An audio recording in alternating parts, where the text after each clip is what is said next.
एक दिन यस्तो भयो कि त्यो ट्रकबाट चाहिँ एउटा अन्नको बोरा चाहिँ भुइँमा झर्यो। बोरा चाहिँ फाटेर त्यो अन्नहरू चाहिँ तितर बितर भयो। एकछिन बादमा त्यहाँनिर चराचुरुङ्गीहरू आए, उनीहरूले त्यो चारो ठुङ्गे। त्यस पश्चात कागहरू आएर त्यो चारो ठुङ्गे। त्यस पश्चात परेवाहरू आएर त्यहाँनिर चारो ठुङ्गे। एकछिन बादमा एउटा व्यक्ति आयो जसले सबै चराचुरुङ्गीहरूलाई भगाइदियो अनि सबै त्यहाँनिर भएको अन्नहरू बटोर्यो अनि एउटा जग्गामा समेटेर सबै पोका बनाएर ऊ त्यहाँबाट गयो। यो गरेर आखिर मान्छेले के गर्न चाहिरहेको छ है? उसलाई पनि थाहा छैन कि भोलि उसको निम्ति छैन भनेर, होइन? उसले त्यो कुरो भोलिको दिनमा उपभोग गर्नु पाउँछ पाउँदैन त्यो पनि उसलाई थाहा छैन। अनि यो चराचुरुङ्गीहरूलाई जति प्रेजेन्टमा आवश्यकता थियो त्यति नै उसले त्यो दानाहरू खायो अनि चुच्चोमा हालेर जति आवश्यकता थियो त्यो अनुसार उनीहरूले हालेर लिएर गयो है। तर यो मानिस, यो व्यक्ति जो छ, उसले चाहिँ भोलिको चिन्ता गरिरहेको छ। त्यो भोलि चाहिँ उसको निम्ति छैन उसलाई पनि थाहा छैन।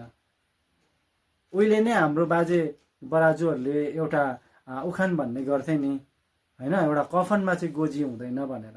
आखिरकार हामी के लिएर चाहिँ के बटोरेर जान सक्छौँ त?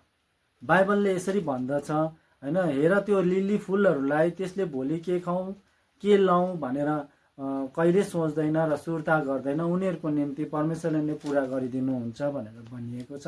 के भन्दाखेरि लुका 6:38ले चाहिँ यसरी भन्दछ कि देऊ त तिमीलाई दिनेछ अनि तिमीलाई त झन् थपी थपी पोखिने गरी दिनेछ भनेर परमेश्वरको वचनले यसरी भन्दछ है।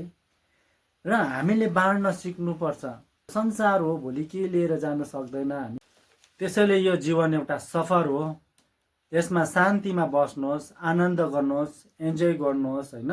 एउटा खुसीको कुराहरूलाई सम्झनुहोस्, एक दुसरामा प्रेमिलो बन्नुहोस्, आफन्तहरूसँग मिल्नुहोस्, संसारमा दुःख परेकाहरूलाई, खाँचोमा परेकाहरूलाई उनीहरूलाई हेल्प गर्नुहोस्। अटोमेटिकली आफूलाई खुसी महसुस हुन्छ है। त्यो खुसी र त्यो आनन्द चाहिँ कतै पनि तपाईँहरूले पैसा दिएर चाहिँ किन्न सक्नुहुन्न। Okay guys, by.